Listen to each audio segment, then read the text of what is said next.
The blizzard swallowed Cedar Falls whole, and as the windows shook like they were about to shatter, a retired Marine stood frozen in his dark cabin, haunted by memories he thought he'd buried forever. This is the story of a broken soldier, a lost dog family, and the miracle that brought them back together. Through guilt, winter storms, and the quiet grace of second chances. Before we begin, share your thoughts below and don't forget to subscribe so you won't miss the next life-changing story. Winter pressed down on Cedar Falls with a merciless cold that turned breath into smoke and silence into something brittle enough to shatter. Snow drifted against the pine trees in great white sheets, and the wind carried the distant groan of frozen branches bending under their own weight. Inside a modest log cabin at the edge of town, a man sat before the fire, staring into the flames as if trying to remember what warmth once felt like. John Miller, 65 years old and newly retired after 42 years in the United States Marine Corps, looked like a piece of the wilderness carved into human form. His body was still thick and powerful, with shoulders shaped by decades of carrying packs that outweighed men half his age. His hands were broad and calloused, the kind that spoke of tools, rifles, and survival more than comfort. His face carried both grit and weather, a strong, square jaw and faint scars along the cheek that only appeared when the firelight shifted. His short, steel-gray hair made him seem sterner than he was, but his eyes were the true story. They were pale blue, sharp yet heavy, the eyes of someone who had memorized too many final moments and never learned how to forget them. At his feet lay Max, a German shepherd of 10 years, large but graceful even in age. Max's coat was a deep brown with a darker saddle along his back, now touched by a few strands of white around the muzzle. His ears, though less firm than in his prime, still stood alert at every sound. Max had served beside John in multiple overseas deployments, trained to track, guard, and comfort. Age had softened his joints, but not his loyalty. Where John went, Max followed, his steady brown eyes always watching as if waiting for orders that no longer existed. For months since retirement, John had been learning what it meant to be still. He was not good at it. When the house was quiet, he sometimes heard echoes from years he wished he could leave behind. The sharp snap of burning logs could make him tense, and the hollow whistle of the wind through the seams of the cabin could drag him back to nights when mortar shells split the air. The cabin's solitude was meant to give him peace, yet some evenings it reminded him how loneliness could sit on a man's shoulders, heavier than any military pack. Tonight the storm outside grew harder, tapping against the window with icy fingertips. Max lifted his head, ears twitching. The dog rose slowly, joints stiff, and gave a low rumble in his throat. Not a threat, but a warning. John sat upright, his instincts rising so swiftly it made the room seem smaller. For a moment he was young again, tightening a grip on a weapon, scanning darkness for movement. "What is it, boy?" he whispered. Max took a careful step toward the door, sniffing, his body lowered slightly, tail straight and focused. John felt the shift in the air, the subtle vibration that experience had taught him never to ignore. He stood, joints cracking, and reached for the flashlight hanging by the coat rack. Even retired, he moved with practiced discipline, the silent readiness of a Marine who had spent most of his life expecting trouble in the moments people least suspected it. When he opened the door, a blast of snow forced him to squint. The storm swallowed the world outside, a spinning curtain of white.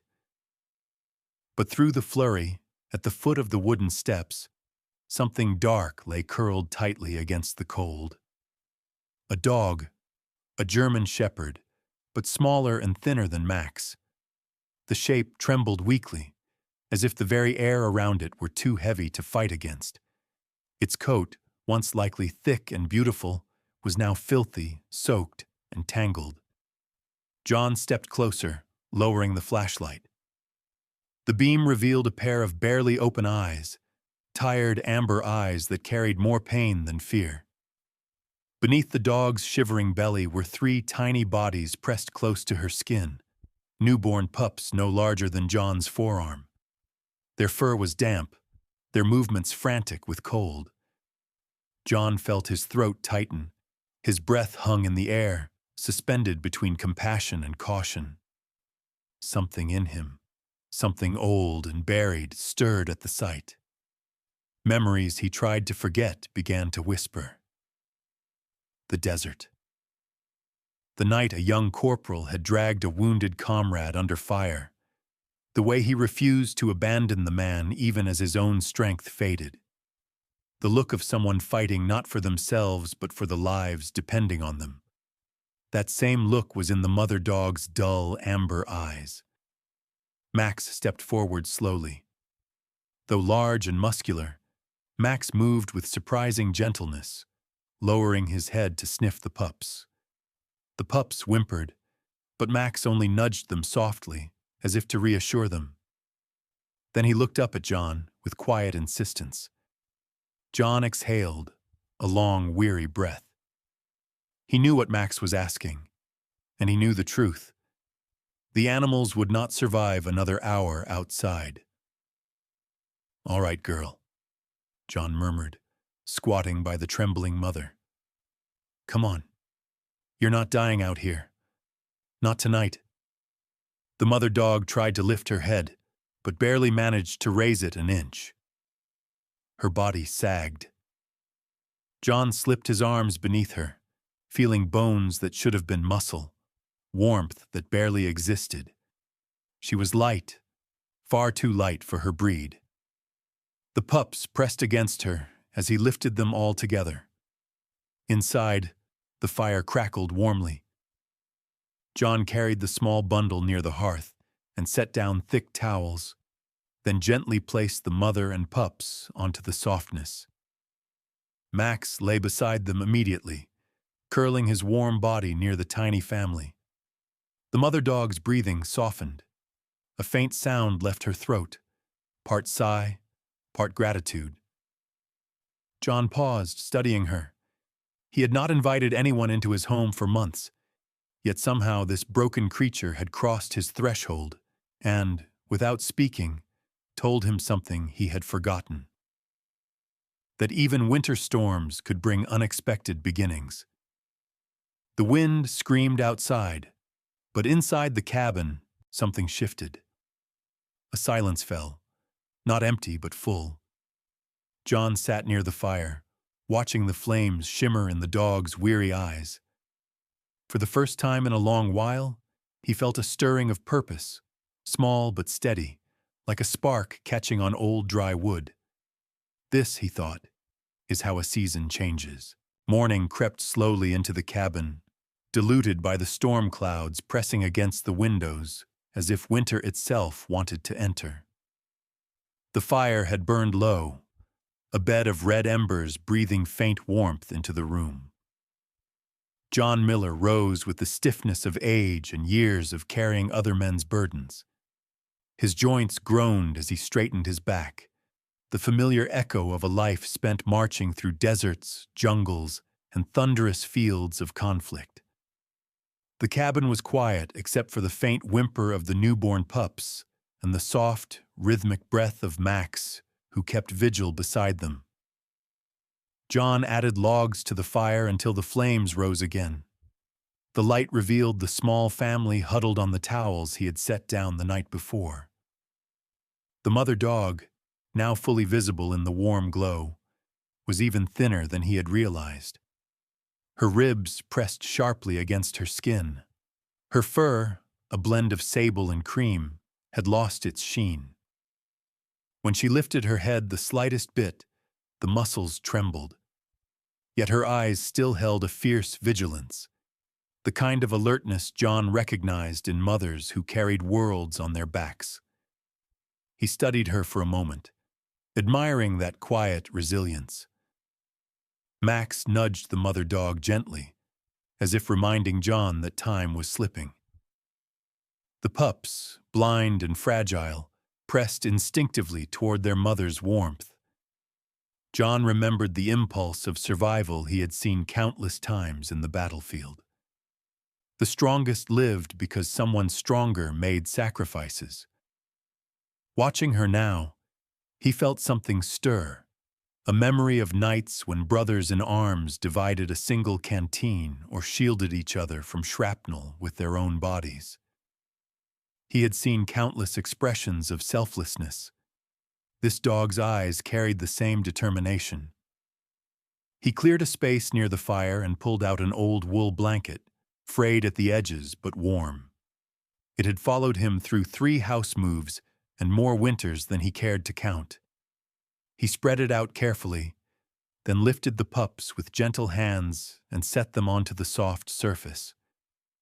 Their tiny limbs scrambled until they found their mother again. The mother dog let out a low hum of relief, a sound so quiet it barely existed, yet full of gratitude. "All right," John said softly. "Let's get you fed." He walked to the small kitchen area, where a cast-iron pot simmered with leftover beef stew.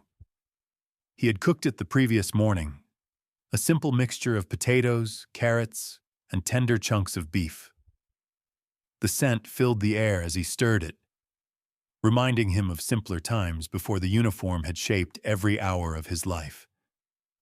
He scooped a portion into a bowl and allowed it to cool, then knelt beside the mother dog again. She sniffed the bowl.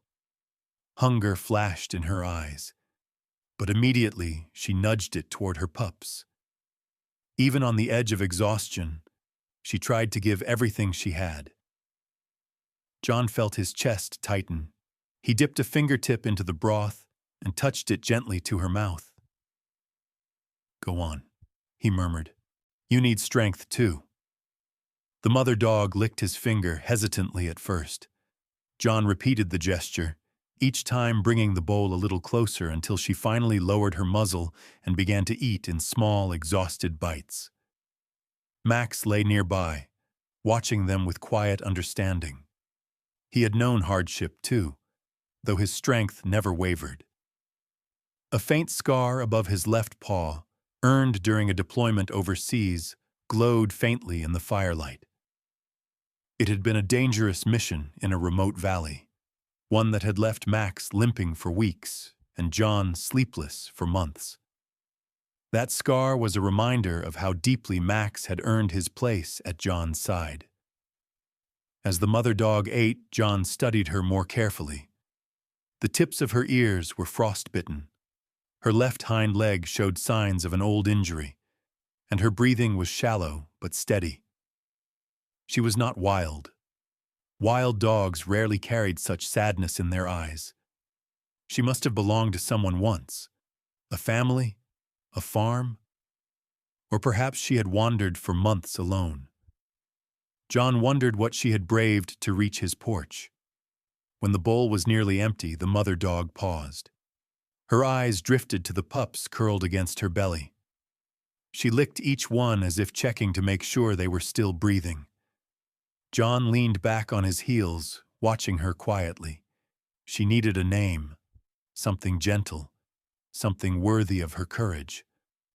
"Maya," he whispered, testing the sound. "That suits you." Maya blinked, her ears twitching at the soft syllables. Max sniffed her again, as if welcoming her into the family. A sudden knock startled all 3 dogs. Max shot to his feet, hackles rising. John stood and moved toward the door with the assured calm of a man who knew how to face the unexpected. When he opened it, he found a bundled figure bracing against the wind. It was Linda Carson, a neighbor who lived a mile down the road. Linda was in her early 60s with a round, friendly face framed by shoulder-length silver hair. She always wore thick knit scarves she made herself and had a habit of smiling with her eyes before her mouth. She held a bag of canned goods in her arms.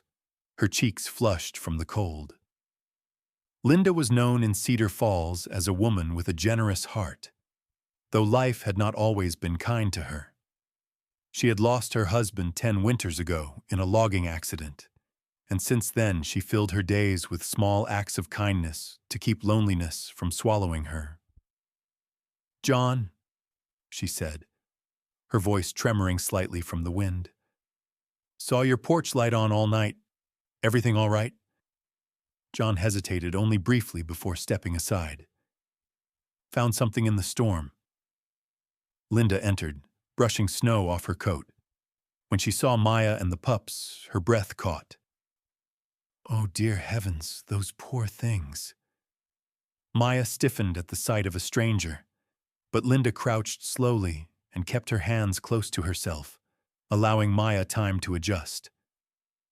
Linda had raised dogs for years and understood respect far better than most. "You're safe now, sweetheart," she murmured. John felt a quiet calm settle. He had grown used to shutting people out, guarding his space like a man who believed silence was his only shield. Yet watching Linda kneel beside Maya, something softened again inside him. Maybe the winter outside had not come to close his world, but to open it. Linda stood and touched John's arm lightly. "You did right bringing them in. Winter takes what we don't protect." John nodded. He knew the truth in her words. He glanced at the small family by the fire, at Max watching over them like a guardian, and felt an unexpected warmth rising through the cold that lived inside him. This was how healing began, quietly, slowly, by choosing, once again, not to turn away. The storm had softened overnight, leaving Cedar Falls blanketed in a fragile stillness that felt almost merciful. The morning light seeped through the frosted windows of John Miller's cabin, spreading a pale glow across the room where Maya and her pups slept near the dwindling fire.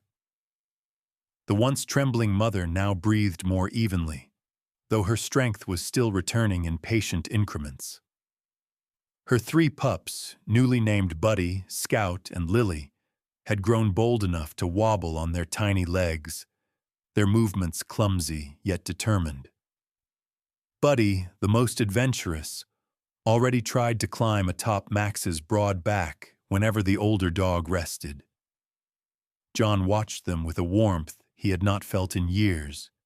Each small bark and tiny stumble added something steady inside him, something human he thought he had lost. His mornings had once been defined by strict routines, equipment checks, and mission briefings. Now they began with the soft yawn of a puppy and the gentle nudge of Max's muzzle against his knee. He was adjusting, slowly, to a life measured by domestic rhythms rather than military urgency.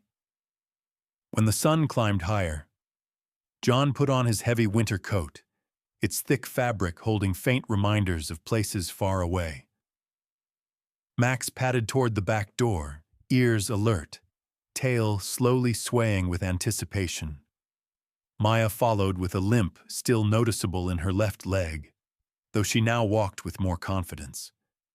John opened the door to a world covered in white, the snow sparkling beneath a sky still bruised with leftover storm clouds. The wind was lighter today, carrying the scent of pine and frozen earth. John stepped onto the porch and inhaled deeply. For years he had lived in places where the air smelled of fuel, sand, or smoke. Here in Cedar Falls, winter smelled clean, untouched. Max bounded into the yard with familiar eagerness. Maya trotted carefully behind him, head raised as if seeking to reassure herself that the world outside was safe again. John lifted Scout and Lily, placing them beside Maya before they waddled off in search of warmth. Buddy, however, was too quick. The moment John's back was turned to latch the door, Buddy darted between his boots and ran across the yard with surprising speed for such a tiny creature. John chuckled at first, shaking his head. "That one's going to give me gray hair," he muttered, though his hair had grayed long before Buddy was born. But Buddy wasn't headed toward Max or Maya. His tiny paws sped toward the far end of the property, where a cluster of bare trees stood like a bony fence. A group of squirrels scampered along the lower branches, chattering noisily. Buddy barked with the enthusiasm of a dog convinced he was 10 times larger than he really was. "Buddy," John called, raising his voice. "Easy, boy. Come back." Buddy didn't listen. His paws dug into the snow as he chased the squirrels farther, past the line of trees, toward the edge of a shallow frozen pond that formed each winter behind John's property. The pond was deceptive. It looked solid from afar, but near the center the ice was thin, weakened by an underground spring that flowed even in winter. John had fallen through it once as a boy. The memory of the bone-deep cold crept into him now. He strode forward quickly, Max already sprinting ahead with a sharp bark of warning. Maya limped behind them, whining anxiously as her pup raced across the shimmering surface. Buddy skidded, his little legs scrambling. Then came the sound that froze everything around them, a sharp crack. John's stomach dropped. "Buddy!" Max lunged but stopped short, his paws slipping on the thinning ice. Buddy's weight was small, but not small enough. The ice groaned, splintered, and buckled beneath him. In an instant, the surface caved, swallowing Buddy in a burst of icy water. His tiny whimpers cut through the air, muffled but desperate. John's vision narrowed. Instinct took control. The same instinct that had guided him through collapsing buildings and explosive ambushes.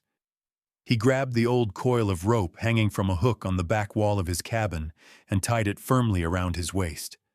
His fingers moved with the confidence of a man who had tied life-saving knots in the dark more times than he could count. He knotted the other end around a thick fence post near the yard. "Stay," he ordered Max, though the dog shook with the urge to jump in. Maya ran frantically along the bank, barking with raw distress. Her cries pierced John's heart.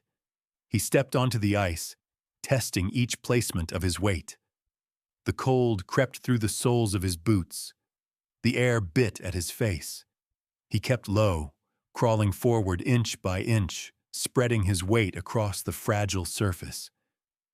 Beneath him, the clear ice revealed Buddy's small body thrashing underwater, too weak to stay afloat. The pup's wide eyes searched the distorted world above, pleading for help. "You hold on, little guy," John whispered through gritted teeth. Reaching the fractured circle where Buddy had fallen through, John swung his elbow downward. The ice cracked further, allowing him space to reach his arm into the glacial water. The cold was immediate and vicious, like 1,000 needles stabbing into his skin. He felt Buddy's small body brush against his wrist. With a deep breath, John plunged his arm deeper and grabbed hold. "I've got you," he muttered, pulling Buddy up and out of the hole. At that exact moment, the ice beneath John gave way. His chest collided with the water in a shock that crushed his breath. The rope tightened at his waist, preventing him from sliding deeper into the dark pool below. He clung to Buddy with one arm while his other hand clawed for the edge of the ice. Max barked wildly from the bank, pacing in frantic circles. Maya's cries became a keening sound of terror. John fought to steady his shaking limbs. The cold seeped into his bones, threatening to steal the strength he needed to pull himself out. But he refused to loosen his grip on Buddy. "Not today," he growled, forcing his numb fingers to grasp the edge. "Not on my land." He heaved upward, first pushing Buddy onto the surface, then dragging himself forward until his torso lay sprawled across the ice. The rope dug painfully into his waist, but held strong. Using the last reserves of his strength, John crawled back towards solid ground. Max and Maya rushed to him as soon as he reached the bank. Max pressed his warm body against John's side while Maya curled protectively around Buddy, licking the shivering pup frantically. John panted, steam rising from his clothes. His hands trembled violently from the cold. But when he looked at Buddy, alive and trembling in Maya's embrace, a smile cracked across his frozen face. "You're all right," he whispered, pulling Buddy close to his chest. "You're safe. I won't lose you. Not a chance." And for the first time since winter arrived, warmth returned to John's heart, burning brighter than the frost around him. The storm arrived without warning, rolling over Cedar Falls like a great roaring beast unfurling its wings across the sky. Clouds thick with electricity crawled above the treetops, swallowing the moon and casting the world into a trembling darkness. Rain hammered against the windows of John Miller's cabin, not in gentle taps, but in violent sheets that rattled the old wooden frame. A sudden flash lit the entire room for a heartbeat, turning shadows into white silhouettes. Max stirred first, lifting his head from the rug with calm alertness, but he did not tremble.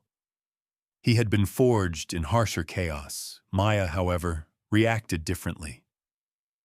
The mother dog had been resting near her pups, her eyes half closed while Buddy, Scout, and Lily nestled tightly around her warm belly. At the first thunderclap, Maya jerked upright, the hairs along her spine rising, her breath turning shallow. Her body tensed so sharply, John would later think she must have felt the storm in her bones before any of them heard it. The markings on her fur seemed to sharpen under each lightning flash, revealing the ridges of old scars across her sides and neck. Scars no stray should have carried unless some cruel hand had once forced pain upon her. Another rumble shook the cabin. John slept uneasily in his room, drifting in that fragile gap where dreams and memory blend. The storm's noise seeped into the edges of his sleep, the roar of thunder twisting into the roar of artillery, the crack of lightning morphing into the explosive crack of mortar fire. His body stiffened on the bed. Sweat gathered along his brow despite the cold night. When the brightest flash tore across the sky, lighting the window like a battlefield flare, he woke with a gasp. Heart pounding, lungs locked. For a moment he was not in Cedar Falls.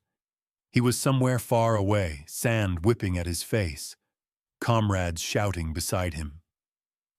The walls around him vanished and the cabin became a dark corridor filled with echoes. His muscles tensed as if preparing for an ambush.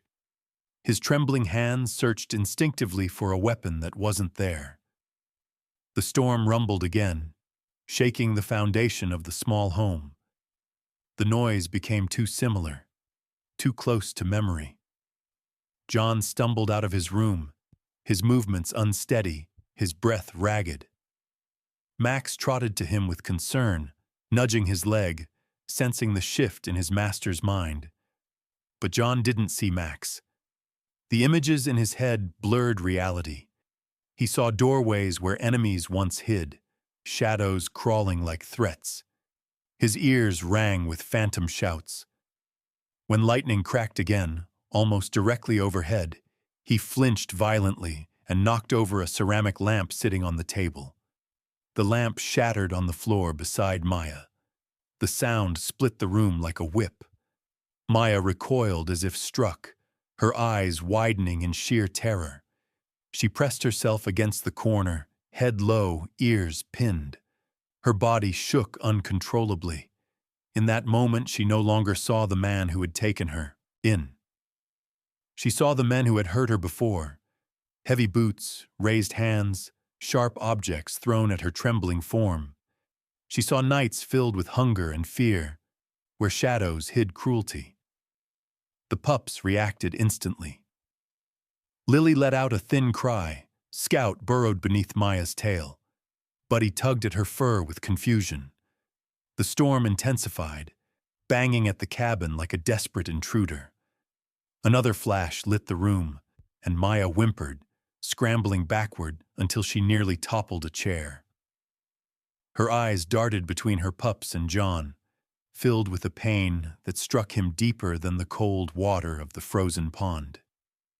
John froze mid-step, his breath steady just enough for him to truly see her. Not the enemy his trauma had momentarily conjured, not the shadow from the past, but Maya, terrified, cornered, protecting her children. He saw the betrayal in her gaze, the wound he had inflicted without meaning to. "Maya," he whispered, his voice cracking. But Maya couldn't hear the plea. Not over the storm, not through the weight of her memories. A violent gust slammed against the cabin, throwing the back door open with a crash. The wind howled inwards, carrying rain and cold air that swept across the floor. The door swung wildly, banging against the wall. The sudden opening triggered Maya's instinct. She lunged toward the exit, her paws scrambling across the wooden boards. Before fleeing, she turned back only long enough to push each pup toward the open door. Buddy tumbled first, then Scout, then Lily. Maya nudged them forcefully with her muzzle, her trembling body radiating panic yet determination. She would not let them stay in a place that suddenly felt dangerous. "Maya, wait!" John shouted, but his voice was swallowed by thunder. Maya hesitated for the briefest second, staring at John with eyes full of sorrow and fear that cut straight through him. Then she darted into the night, her pups stumbling behind her, their tiny forms nearly swallowed by the swirling darkness. John staggered toward the door. Rain crashed against his face. Cold wind clawed into his bones. He stood there, gripping the doorframe, helpless as the mother he had saved disappeared into the black storm with her young. Max whined beside him, his ears drooping in distress. The dog looked from the storm to John, unable to comprehend why their small family had just torn apart. John sank to his knees. The storm raged beyond the porch, but inside his chest a different storm took shape. He covered his face with both hands, fingers shaking. He had failed them. Not in a moment of weakness, but in a moment of memory he thought he had conquered long ago. And the guilt hit him harder than any winter wind ever could. Spring crept into Cedar Falls slowly, as though unsure it was welcome after the brutal winter. The last sheets of snow receded into thin, muddy patches, and the air carried the faint scent of thawed pine and wet earth. Yet for John Miller, the changing season brought no warmth. His cabin felt emptier than any foxhole he had crouched in during his years of service. 3 months had passed since the night Maya fled into the storm with her pups, and each day carved a deeper hollow inside him. Guilt had a way of lingering long after memories calmed, and his steps grew heavy with it. Every morning began the same. John layered himself in his thick brown coat, the one frayed at the elbows from years on deployment, and clipped Max's leash. Max, once spry even at 10 years old, now walked with a purposeful slowness, keeping his head low to sniff faint trails of scent left by strays. The old German shepherd's fur had silvered around the muzzle, but his eyes burned with a loyalty that neither storms nor time could dim. Max seemed to believe, with quiet devotion, that every trail they followed would lead them back to their missing family. John searched everywhere. The forest behind the Miller property became a map of footprints and old hopes.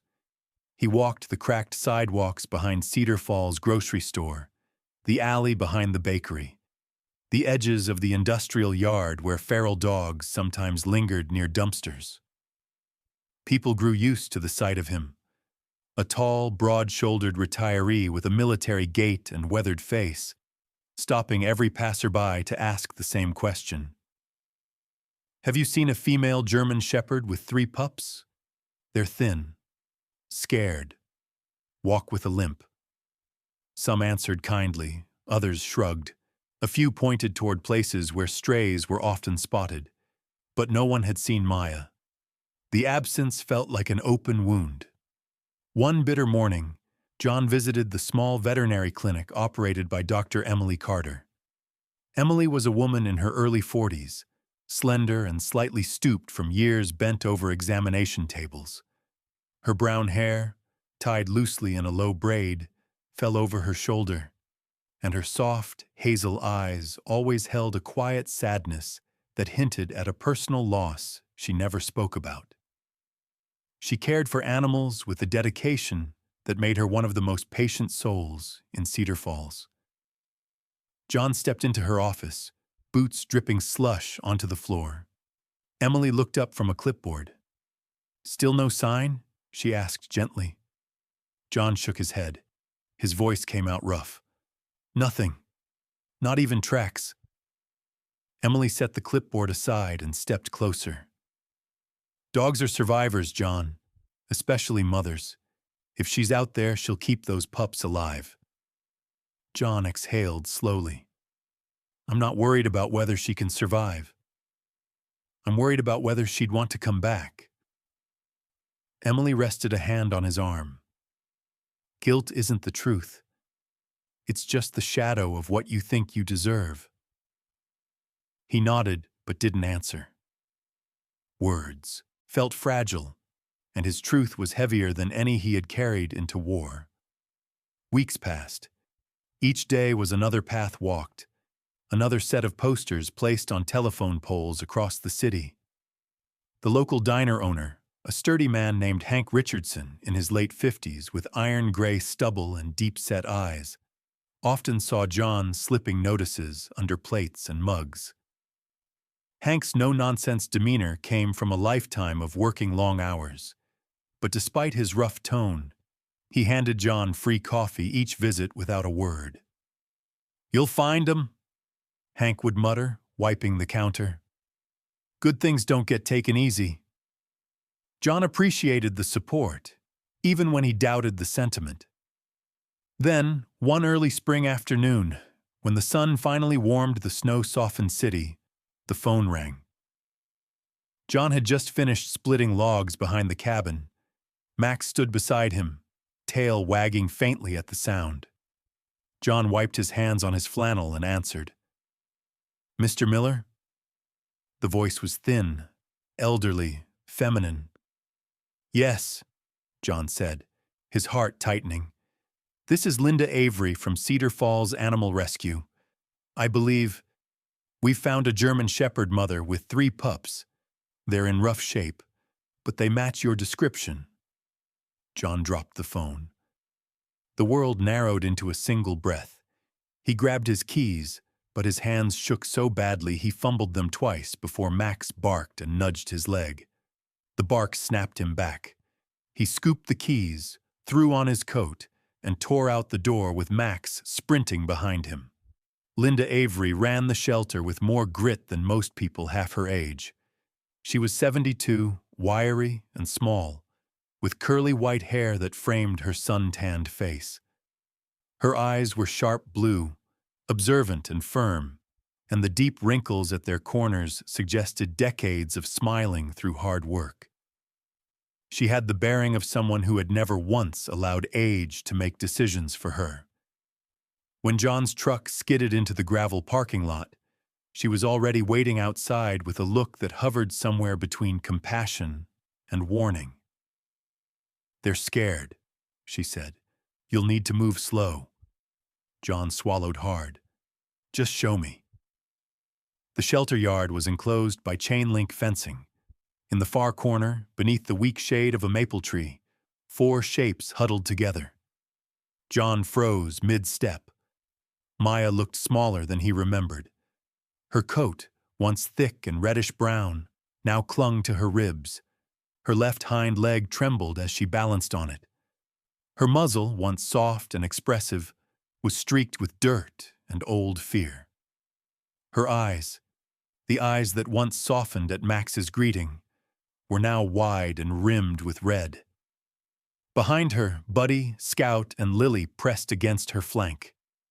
They had grown in size but lost their puppy plumpness. Their fur was dull, their paws cracked from rough pavement and cold nights. Max whined softly. When Maya heard his voice, her head lifted. She growled low, barely audible, but the warning note was there. She positioned herself between the pups and the humans approaching. John didn't move any closer. Instead, he sank to his knees on the gritty gravel. His joints ached, but he didn't care.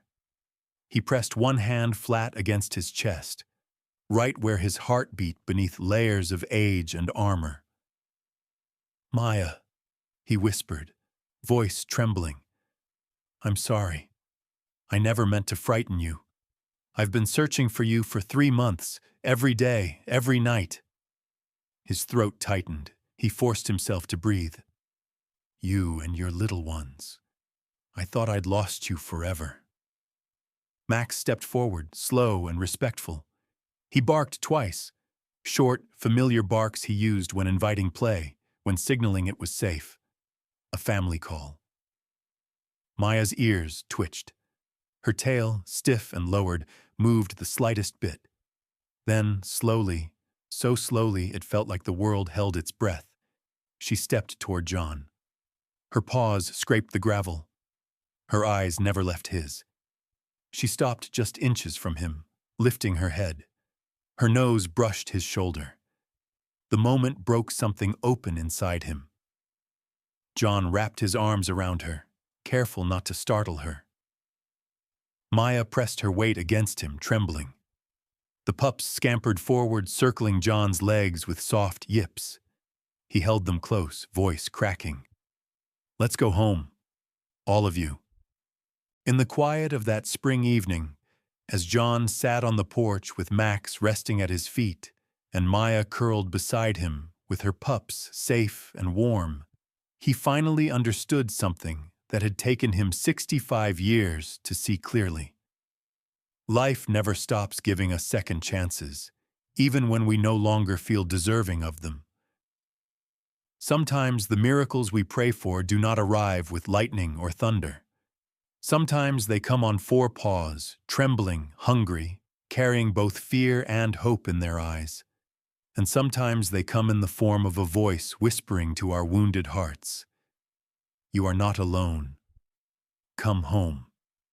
John realized that the night Maya returned was not just luck. It was grace.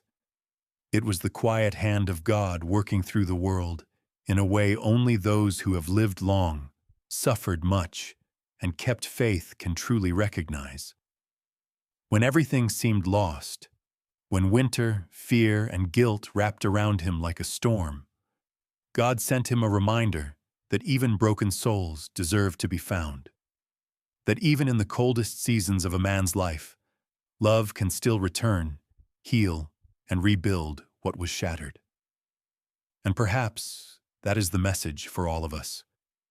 No matter how many winters you have survived, no matter the scars you carry, no matter the regrets that weigh on you, God still has a way of bringing you home.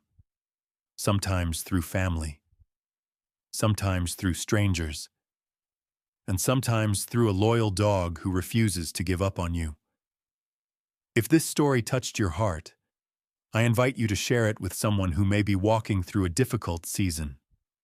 Leave a comment, subscribe to our channel, and help us spread these stories of hope, faith, and healing to more people around the world. Before you go, may God bless your home with warmth, your days with peace, and your heart with strength. May He watch over you and your family, guide you gently through every storm, and remind you with every sunrise that you are loved, protected, and never abandoned. Amen.